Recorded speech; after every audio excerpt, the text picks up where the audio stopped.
The room looked friendly on the surface. There were coffee cups, ashtrays, tidy stacks of papers, and a sponsor from Singer smiling across the table. At one end sat Colonel Tom Parker, the man who had spent more than a decade turning Elvis Presley into a global product. Around him, NBC executives talked about ratings, holiday cheer, and how America would happily welcome Elvis back into their living rooms at Christmas time. Inside that room, another idea was struggling to breathe. Producer Bob Finkel and director Steve Binder had been talking privately with Elvis.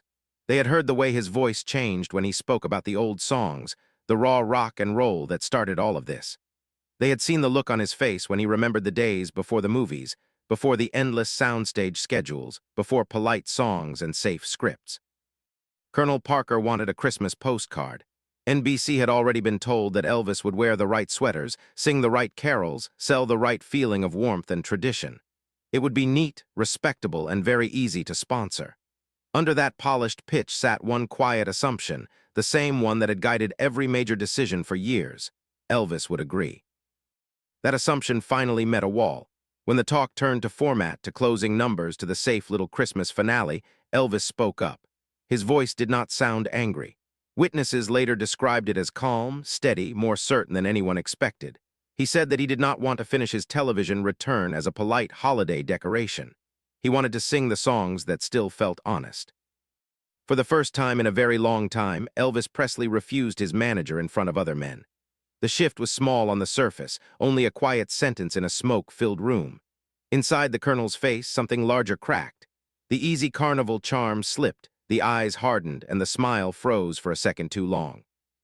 Biographers and people who were there would later describe this project, the 1968 television special, as a rebirth for Elvis. They would also describe it as the first serious challenge to Colonel Parker's total control. This episode is not just about a television show. It is the story of how a boy who learned to say yes to one powerful man finally learned, very late, how to say no. That expression on Parker's face is not just a piece of backstage gossip.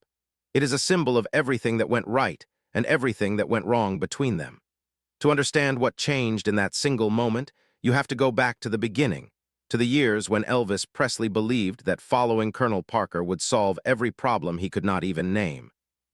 Long before anyone argued about Christmas specials, a very young Elvis stood on shaky stages and hoped someone older would tell him what to do. He grew up shy, nervous, and painfully aware of how poor his family had been. When the sudden blast of fame hit in the mid-1950s, he felt both thrilled and overwhelmed. The crowds screamed, the cameras flashed, and promises came from every direction, each one louder than the last.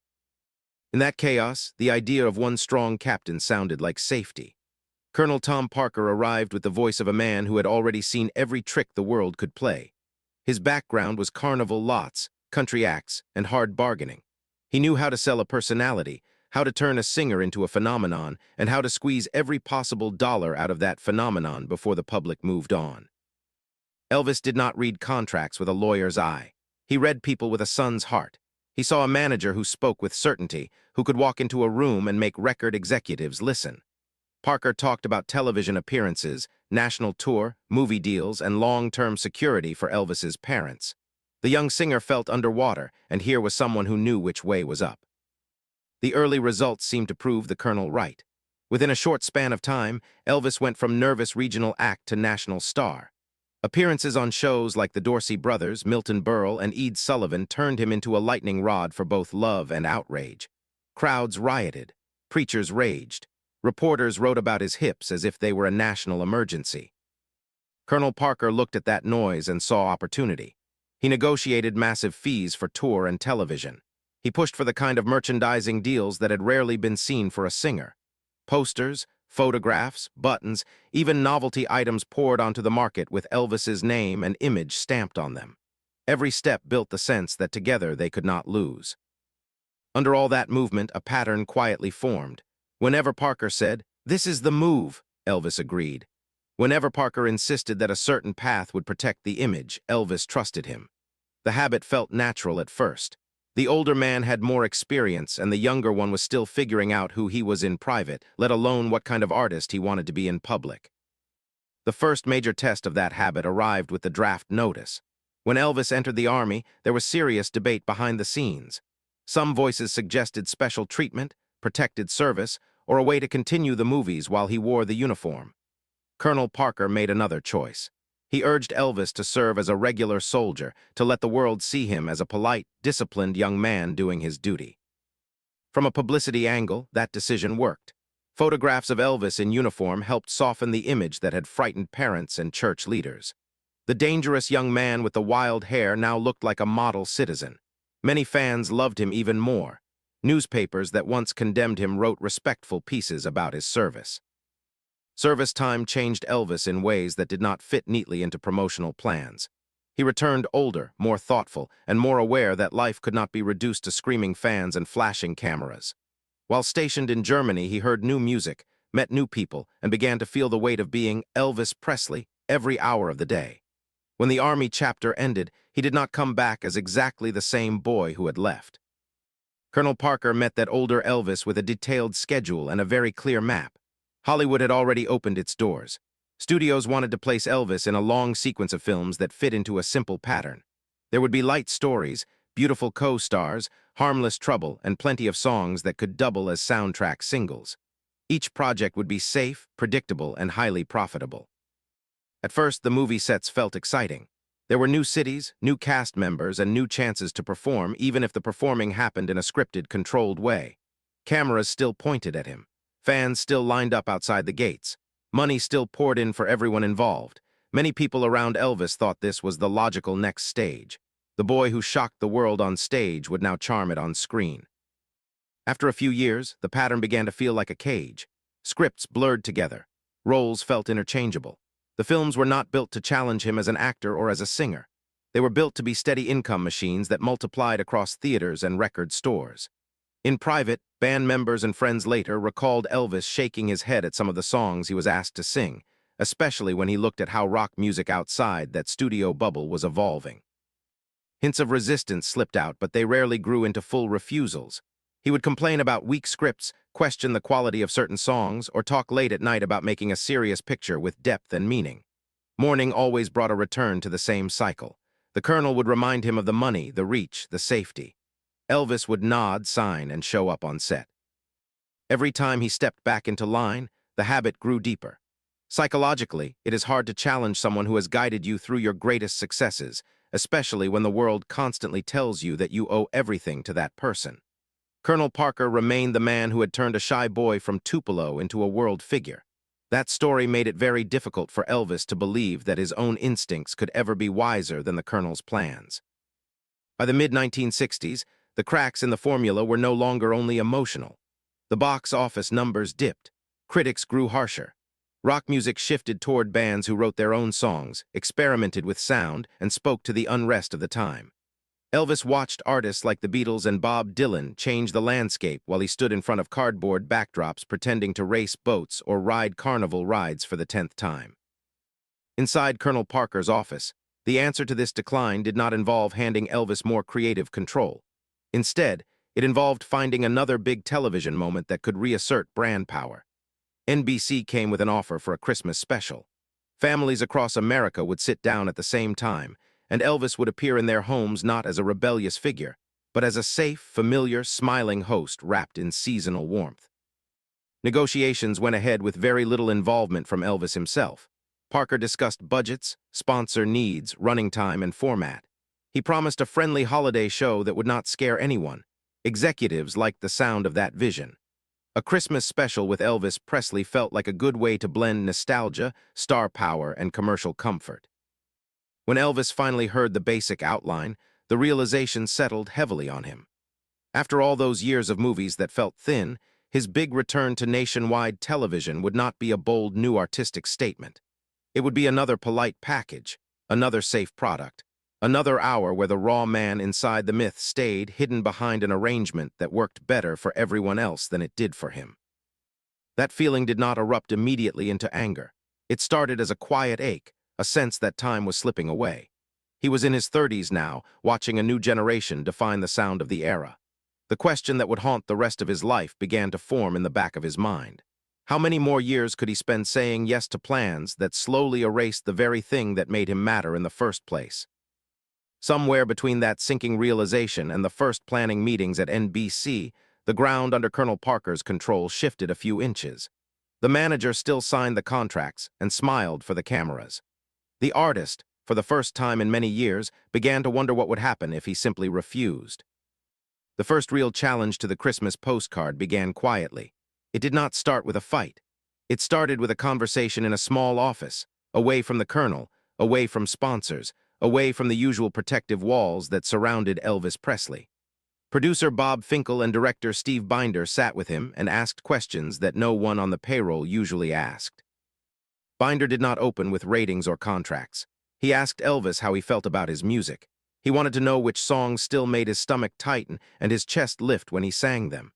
He wanted to understand when Elvis had felt most alive on a stage, not most comfortable in a studio. That line of questioning cut through years of polite agreement faster than any argument. For a long moment, Elvis did not answer with a list of titles. Memories came instead. A small stage in the mid-1950s. A band that felt like a single animal with 4 bodies. Crowds that screamed so loudly that he could not hear his own voice, yet somehow felt the sound of it in his bones. Nights on the Louisiana hayride when he walked off stage shaking, not from fear, but from the shock of what had just happened between him and the audience. Binder watched his face change as he spoke. The director understood that this was the real material. The brand was one thing. The man who carried that brand was another thing entirely. If the television special could reach that second layer, there was a chance for something more than a pleasant hour of seasonal background noise.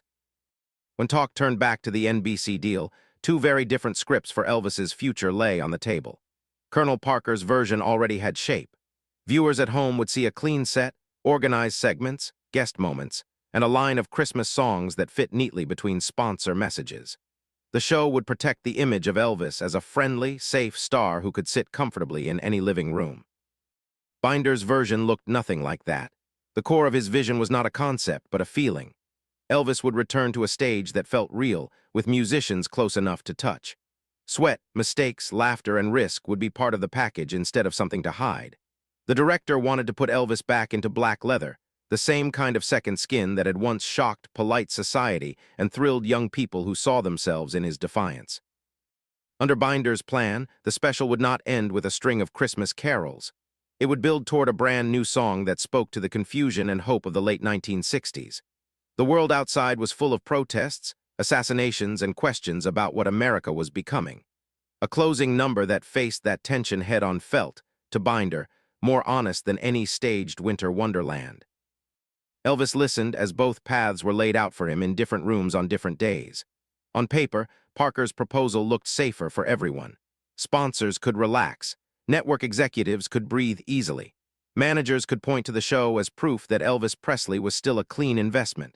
A holiday special that played well from coast to coast was the kind of event that made advertisers very happy. Inside Elvis, that safe choice sounded like another brick in the same wall that had been rising around him for years. He felt the time slipping away. He knew that rock and roll had changed while he was busy singing to cameras on movie sets. Younger artists were pushing limits in the studio and on stage. They were writing songs that spoke directly to the fear and anger of the era. Meanwhile, the man once called the king of rock and roll risked being remembered as a smiling actor in light comedies. Finkel and Binder reached for that unease and pulled it into the open. They did not talk to him as if he were only a product that needed polishing. They talked to him as a musician who had been buried under his own success. That was the real danger in the room, and Elvis felt it with a clarity that surprised him. Rehearsals became the testing ground for these 2 futures. When Elvis walked into the rehearsal space for the special, something in the air felt different from the movie sets he had known for so long. The room looked loose, almost messy, compared to the polished environments where he usually mimed to playback. Musicians tuned their instruments within arm's reach. Microphones waited for real sound, not playback tracks. The first time he sang with the band at full volume, laughter broke out when someone missed a cue. Instead of cutting and starting again with stiff smiles, they leaned into the mistake and turned it into a moment. Elvis fed on that energy. The sound of guitar strings, the thump of drums, and the presence of a real human rhythm section woke up something that had been half asleep for years. Old songs that he had not performed in a long time came back with a new sharpness. Numbers like Lawdy, Miss Claudie, and Baby, What You Want Me to Do, did not feel like museum pieces. They felt like live wires. Musicians around him saw his shoulders loosen and his eyes light up in ways that no film set had produced in a long time. The room understood that they were not only rehearsing a television show. They were watching a man reconnect with the part of himself that fame had flattened. In those sessions, Elvis started to test limits. He extended songs. He joked with the band. He shifted between standing and sitting as if the floor itself could not hold him still. Moments that would have been cut on a movie set were allowed to run. Binder watched closely and began shaping the special around this raw energy instead of forcing it into a prearranged mold. News of this creative storm reached Colonel Parker in pieces.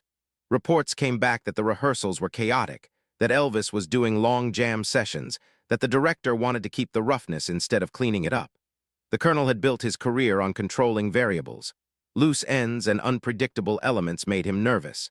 He liked shows that ran like well-oiled machines, not like wild animals. Early conversations between Parker and the production team revealed a growing gap. The colonel pushed for a stronger Christmas identity.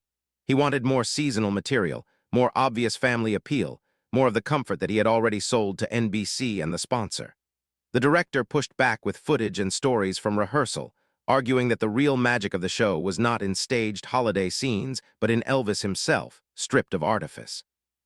Elvis stood between these two men like a living tug-of-war rope. On one side, there was the manager who had guided him from small halls to worldwide fame, the man whose decisions had built a fortune and a brand. On the other side, there was a new creative partner who saw the artist behind the brand and believed that the world needed to see that artist again. The first refusals were not dramatic. They came in small decisions that, in another context, might have seemed harmless. When Parker suggested ending a rehearsal early to keep things tidy, Elvis stayed with the band and kept playing. When someone mentioned a safe set list heavy on familiar holiday tunes, he steered talk back toward the songs that made him feel something in his chest. These choices were not shouted from rooftops. Each one occurred in the ordinary flow of preparation. However, every time he picked Binder's suggestion over Parker's preference, the balance of power shifted a fraction. People who had worked with Elvis for years began to notice. Assistants, musicians, and staff members felt the change in the air, even if they could not yet name it. Parker noticed most of all. He had built his authority on a simple pattern. He proposed, Elvis agreed, and the world moved accordingly. When that pattern started to break, even in small ways, he felt it as a direct threat, not only to the show, but to the entire system that kept him at the center of Elvis's career. Tension grew as the question of the closing number came into focus. Under the original deal, the show would end with a medley of Christmas songs. That structure made the sponsor feel safe. A warm holiday finale fit perfectly with the season and with the image that Colonel Parker had promised. Binder and soon Elvis wanted something different. Songwriters presented a piece called If I Can Dream, a song that drew on the style of I Have a Dream and carried a message of hope in the middle of national pain. The lyrics spoke about light in darkness, belief in a better place, and refusal to surrender to despair. Those words resonated deeply with Elvis, who had been watching the news and feeling the strain of the times just like everyone else. When he first heard the demo, he felt a lump in his throat. The song was not a Christmas carol. It was not a neat seasonal message. It was a prayer in the language of pop music, and it sounded like the kind of song that might finally let him say something real from a huge platform again. That emotional strike made the decision feel very simple to him. He wanted to close the show with that song. Parker saw the same proposal through a very different lens. A serious, politically tinged ballad at the end of a network Christmas special looked dangerous. Sponsors could worry. Viewers who wanted simple cheer might feel uneasy. Networks might field complaints. The Colonel did not like unpredictable reactions. He liked products that fit cleanly into boxes he understood. The argument over the final number built slowly, then broke open in a now famous meeting. In a conference room filled with NBC people, sponsor representatives, and the creative team, Colonel Parker outlined the original plan once more. He spoke about brand consistency, seasonal expectations, and the importance of giving the sponsor what it had been promised. His tone remained polite, but the message was clear. The show should end with a safe, traditional Christmas segment. Binder made his case with equal clarity. He pointed to the footage from rehearsal. He described the electricity in the room when Elvis sang with the band. He explained that this special was a rare chance to show the world that Elvis was not a fading movie star, but a living artist who still had something urgent to say. A closing number like If I Can Dream would not only move viewers. It would redefine Elvis in their minds. For most of his career, Elvis would have allowed the two older men to debate while he sat quietly, then accepted whatever compromise they reached. This time, silence felt impossible. The weight of the decision sat squarely on his chest. The choice in front of him did not only concern one song, it concerned who he was going to be from that moment forward. When he finally spoke, the room went still. He said that he wanted to close the show with "If I Can Dream." He said that the song meant something to him. He said that he did not want this television special, this huge moment after years of distance from live audiences, to end with something that felt empty. He said that he would rather walk away than stand on that stage and pretend that everything in the world outside was simple and cheerful. Colonel Parker turned to look at him. For years, that gaze had carried a mix of pride, calculation, and a strange fatherly warmth. In this moment, another layer appeared. Shock flashed first. Anger flickered next. Real fear settled last. The manager who had believed for so long that Elvis would never defy him now stared at a man who had just drawn a line in front of an entire room of witnesses. The meeting did not explode into shouting. No table was flipped. No door slammed off its hinges. The true violence of that moment took place inside a look, inside a pause, inside the realization that their private hierarchy had been exposed as fragile. A singer who had learned to say yes to survive had finally said no in public. A manager who built his power on that pattern suddenly had to face the question that would haunt him for the rest of their time together. If Elvis could refuse him once, in a room like this, what would stop him from refusing again? Tension from that meeting lingered in the air long after the chairs were pushed back and the papers were gathered. Every person in the room had seen something that almost never happened. Elvis Presley had taken a clear stand in front of Colonel Tom Parker and refused to move. From that moment onward, every rehearsal, every decision, and every conversation carried the weight of that quiet rebellion. Work on the special moved forward anyway. Schedules stayed packed. Call sheets still went out. Technicians and musicians focused on their tasks, yet many of them watched Elvis more closely now. The easy smile that he showed the world had a new edge under it. He felt the risk he had taken and understood that there was no going back to the way things had been before that meeting. When tapping began, the energy on set felt different from the world of his movies. Instead of repeating the same scene until all the life drained out, these performances thrived on immediacy. The sit-down segments with the small audience felt especially alive. Elvis sat surrounded by musicians who had known him since the early days, trading stories and songs as if they were back in some cramped club rather than under the harsh lights of a major network production. Laughter spilled out when someone made a mistake. Teasing flowed back and forth between band members. Elvis leaned into that looseness. Jokes came quickly. Old memories surfaced. The music rolled out with a force that surprised even some of the people who had heard him every night in the 1950s. Years of movie work had never completely buried that wild spark, even if it had been buried under scripts and soundtracks.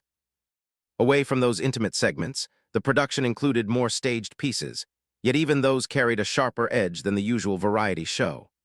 Choreography mixed with moments where Elvis simply walked across the stage with a confidence that came from knowing the spotlight again belonged to the performer, not the package. Crew members watched him move and felt that they were witnessing not a nostalgia act, but a man reclaiming his own name. Colonel Parker remained present throughout the process, but the warmth between him and Elvis no longer looked effortless. Conversations that once would have taken place in private now involved other voices. The director and producers had earned a measure of trust from Elvis that made it harder for Parker to simply issue instructions and expect immediate agreement. Each small delay in that old pattern cut him a little deeper. The closing number, "If I Can Dream," became the emotional center of this power struggle. Rehearsals for that song brought the stakes into sharp focus for everyone. Lyrics about hope, light, and the refusal to give up on a better world echoed through the studio. Elvis sang with an intensity that came from a personal place. He had seen the same news the country had seen. He had watched leaders fall and cities burn. He had felt the same confusion and grief that hung over America. Every time he sang the song, people in the control room felt a chill. Technicians, producers, and even some jaded network staff members sensed that this was not just another ballad. It sounded like a man trying to speak truth through a medium that usually settled for polish and compromise. The decision to keep this song as the finale was no longer just a creative opinion. It was now intertwined with Elvis's sense of himself as an artist who still mattered. Pressure on Colonel Parker grew from multiple directions. The sponsor needed reassurance that the show would still function as a Christmas event. NBC wanted ratings and minimal controversy. Longtime business partners expected the Colonel to deliver exactly what he had promised when he first pitched the idea. That original promise had not included a heavy, emotional anthem at the end. Inside Parker's mind, the special turned into a gamble he had never intended to make. A safe holiday card had turned into a staging ground for Elvis's creative awakening. That awakening carried real commercial promise, but it also carried the threat of losing his grip on the man whose career he had steered for so long. Control had always been his greatest asset. Every decision, every contract, and every appearance had flowed through him for years.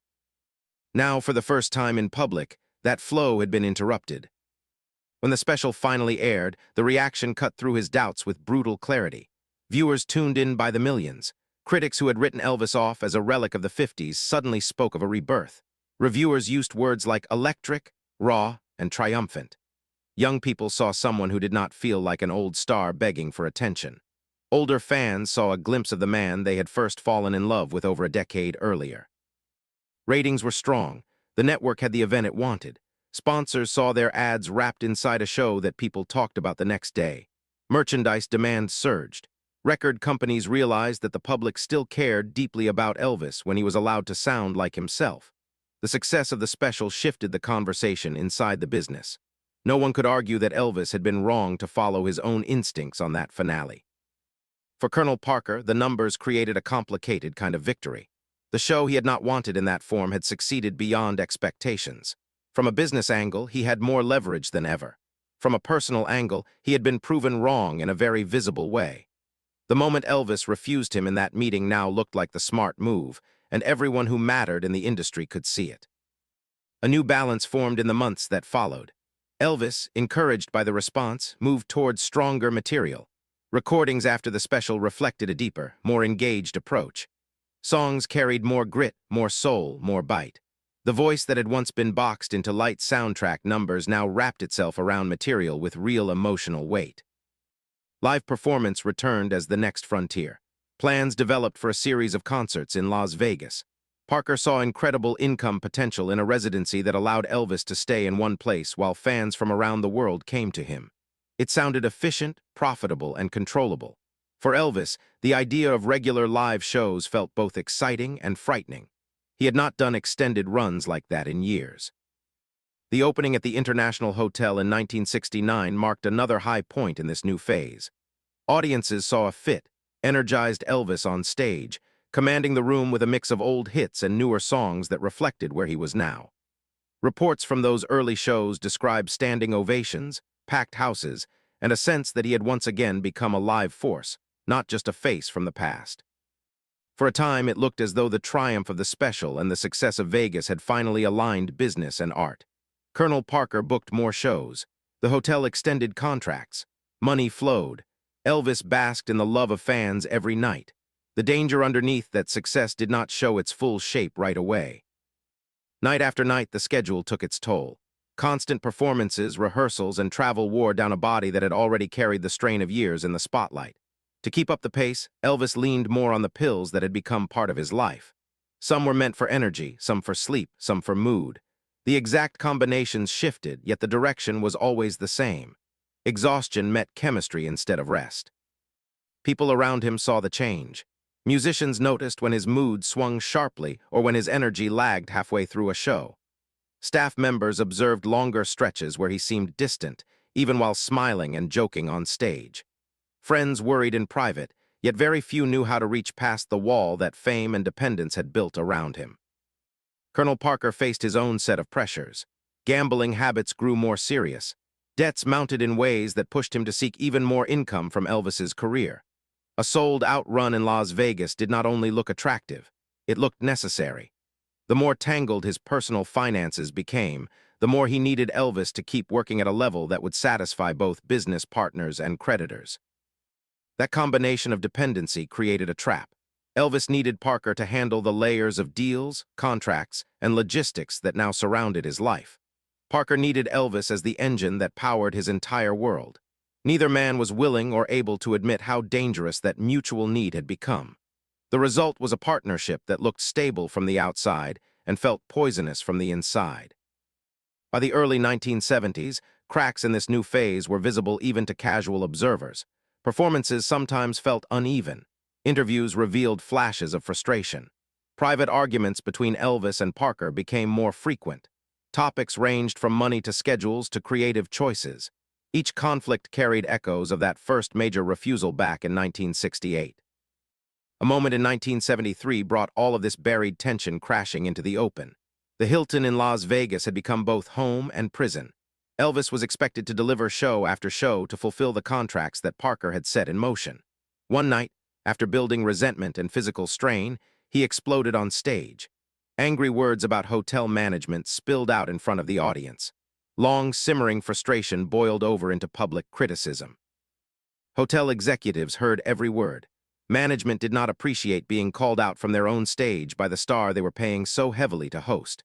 After the show, trouble did not wait. Conversations behind closed doors turned sharp. Complaints reached Colonel Parker quickly. The manager who had always sold himself as the man who could keep stars under control now faced owners who demanded an explanation.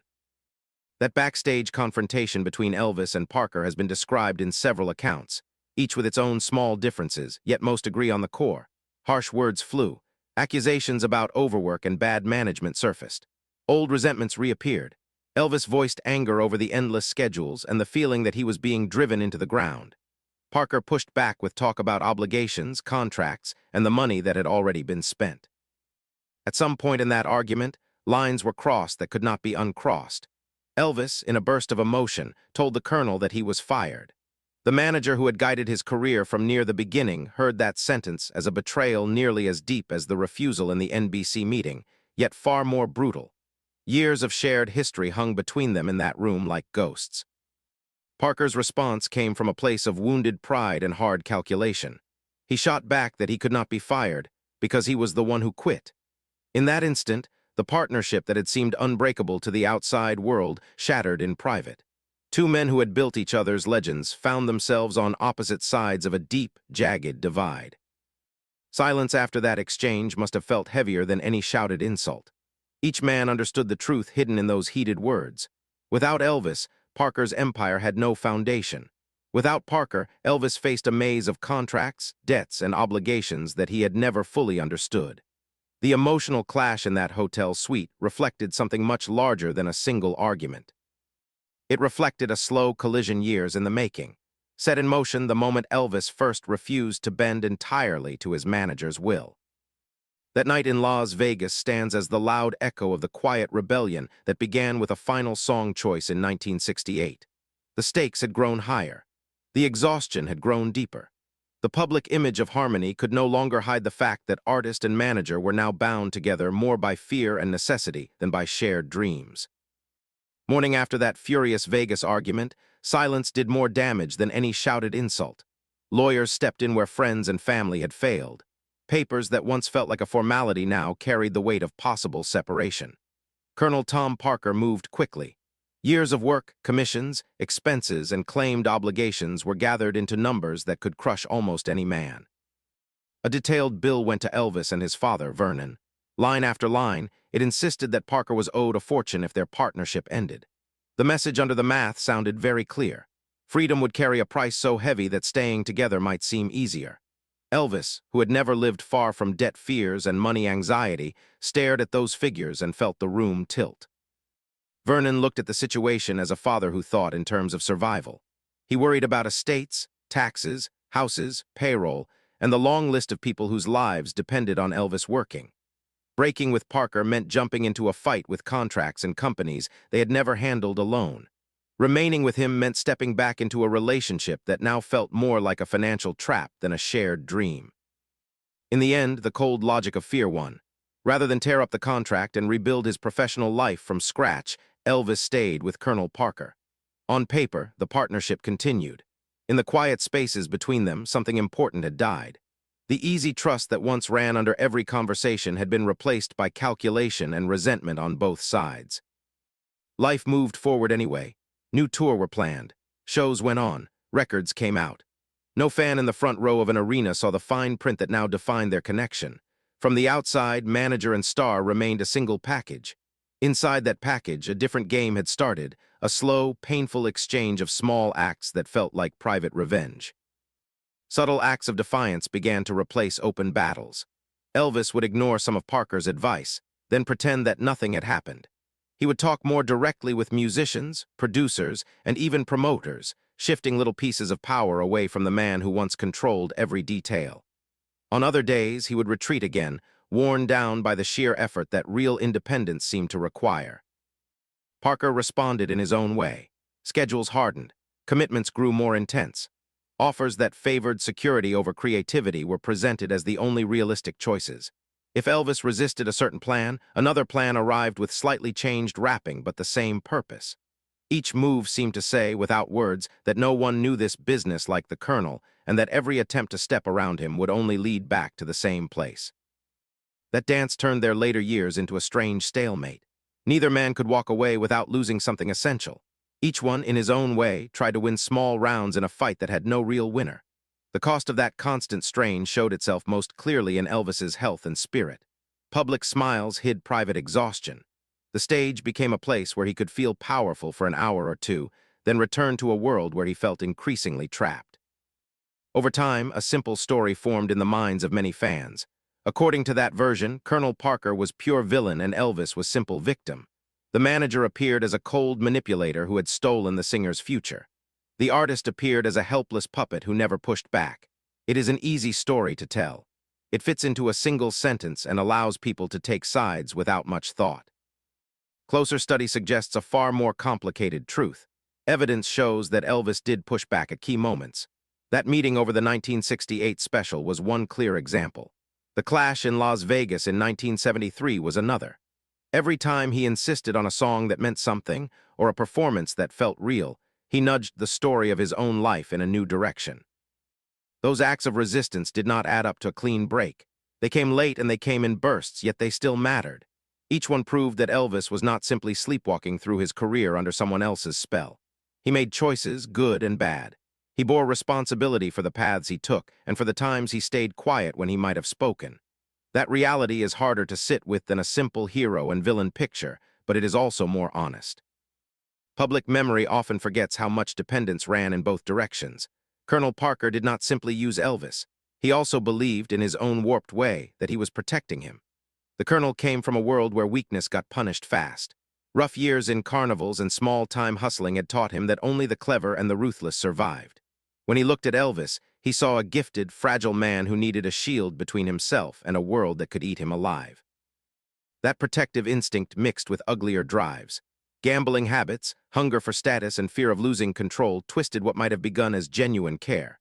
By the time they reached the later years, Parker was managing not only a star, but also his own spiraling problems. More shows meant more money. More money meant more time before debts came crashing down. The cycle fed on itself until the line between helping Elvis and using Elvis became almost impossible to see. Looking at Parker only through the lens of evil flattens the story. He did recognize talent when he saw it. He did work hard to secure deals that, at least in the early days, helped Elvis reach an audience that otherwise might never have heard him. He did stand beside him during scandals, serving as a public shield when moral panic raged around rock and roll. None of that excuses the damage he later did. It does remind us that human beings are rarely one thing only. For Elvis, the hardest truth may be this one. The same instinct that once saved him later cost him dearly. Trust in Colonel Parker protected a young, overwhelmed singer from drowning in offers and demands. That same trust, when left unquestioned for too long, locked him into patterns that crushed his health, narrowed his art, and stole many chances he might have had to grow. Fans who love Elvis often return to the 1968 special when they want to remember him at his best. In that black leather, surrounded by a small audience, he looks free in a way that still startles people watching today. Laughter, sweat, and sudden bursts of joy roll across the screen. The closing performance of If I Can Dream carries an emotional force that feels timeless. Every note suggests a man who has stepped out of a cage, at least for a moment. Thinking back to the meeting that made that finale possible changes how we see that scene. The song does not float above the story as a lucky accident. It stands on the choice of one man to refuse another, to risk peace in order to speak truth. The way Colonel Parker's expression shifted when Elvis refused is part of that performance. It is the shadow that makes the light so bright. Later clashes, especially the near breakup in Las Vegas, underline how rarely he managed to take that kind of stand. A lifetime of saying yes, combined with fear of what might happen if he walked away, meant that Elvis only grabbed for true control a few times. Some of those attempts blew up in his face. Others left wounds that never healed. All of them reveal a man more complex than tragic puppet or flawless hero. Modern artists and viewers can learn more from this tangled legacy than from any neat legend. Fame without boundaries invites exploitation. Blind loyalty, even to someone who once did real good, can turn deadly over time. Creative power means very little when every major decision still flows through a person who sees you mainly as income. Late courage is still courage, yet it also carries the sorrow of what might have been if it had arrived earlier. In the years since his death, stories about Colonel Parker have hardened into something like folklore. Movies, biographies, and documentaries pick their angles. Some paint him as a monster who ruined the greatest singer of his era. Others, usually in smaller circles, defend him as a shrewd businessman trapped in the same machine he helped build. The truth lies somewhere between those poles, in the gray zone where ambition and fear meet. Elvis himself cannot step in to settle the argument. That silence leaves fans and historians to sift through surviving evidence, trying to understand what really happened behind the controlled smiles and staged photographs. Letters, contracts, interviews, and eyewitness accounts form a puzzle that may never be complete. One piece that does fit, however, is that moment in the NBC meeting when Elvis finally refused. You can see its shadow in every frame of the 1968 special. Confidence on his face is not an accident. It belongs to a man who has just taken a risk that could have cost him dearly. Power in his voice does not come only from God-given gift. It comes from the knowledge that, for once, he chose the song, the message, and the feeling over the safe path laid out for him. In the end, that may be the deepest legacy of his rare refusals. They did not save his life. They did not erase the damage of overwork, dependence, and bad habits. They did, however, carve out pockets of truth inside a story that might otherwise have been only a cautionary tale about control. In those pockets, the real Elvis steps forward, not as a symbol or a product, but as a man wrestling with fear and desire, loyalty and self-respect. When people today talk about Elvis Presley, they often split him into versions. There is the young rebel who shook the world, the movie star who sang to plastic waves, the tired figure in a jumpsuit struggling through the final years. Hidden inside those images stands another version, quieter and harder to see. That version is the one who sat in a room with his manager and a table full of executives, and said, with steady voice, that he would not perform as a holiday ornament when his heart needed to sing something real. Memory of Colonel Parker's shifted expression in that moment has survived because it holds a mirror to anyone who has ever held power over another person and suddenly felt it slip. It also holds a mirror to anyone who has ever waited too long to draw a line. The story of Elvis and the Colonel is not only a tale about celebrity and money. It is a reminder that the courage to refuse can change everything inside a life, even if the outside world never sees exactly how deep that change runs. In that sense, Elvis's legacy is larger than hit records and sold-out shows. It includes the warning that talent without control will be used by others until there is nothing left. It includes the hope that even very late in the game, a person can still reach for something honest. It includes the haunting question that hangs over every chapter of his career. If he had trusted his own voice sooner, how different might the ending have been? If you had stood in that NBC room beside Elvis, would you have told him to follow the safe path or to risk everything on that one honest song? Share where you stand after hearing this story. Do you see Colonel Parker as savior, saboteur, or something in between? Tell your thoughts in the comments. Then subscribe and stay with us as we uncover more hidden turning points in the life and legacy of Elvis Presley.